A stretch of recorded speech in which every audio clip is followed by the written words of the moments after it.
United States of America and for the good of the world.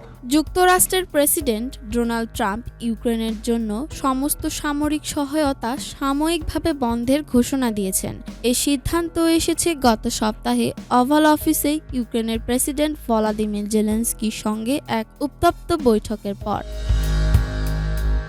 White house জানিয়েছে Washington এখন পুনর্মূল্যায়ন করছে ইউক্রেনকে দেওয়া বিপুল পরিমাণ সাময়িক সহায়তা আসলে রাশিয়ার আগ্রাসন প্রতিহত করতে এবং যুদ্ধের সমাধান আনতে কতটা কার্যকর।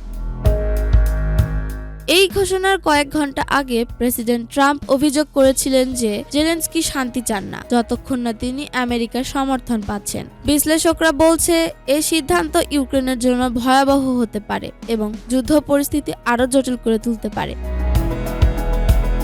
এছাড়াও ট্রাম্প ঘোষণা দিয়েছেন আগামী মঙ্গলবার থেকে মেক্সিকো ও কানাডার ওপর 25% শুল্ক কার্যকর হবে। একই সঙ্গে চীনা পণ্যের ওপর আরও 10% শুল্ক বসানোর ঘোষণা দিয়েছেন, যা বিশ্ববাজারে বড় ধরনের প্রভাব ফেলতে পারে। বিশ্ব রাজনীতিতে এই সিদ্ধান্তের কী প্রভাব পড়বে? ইউক্রেন যুদ্ধ পরিস্থিতি কোন দিকে যাবে? আরশিয়া আলম, RCTV।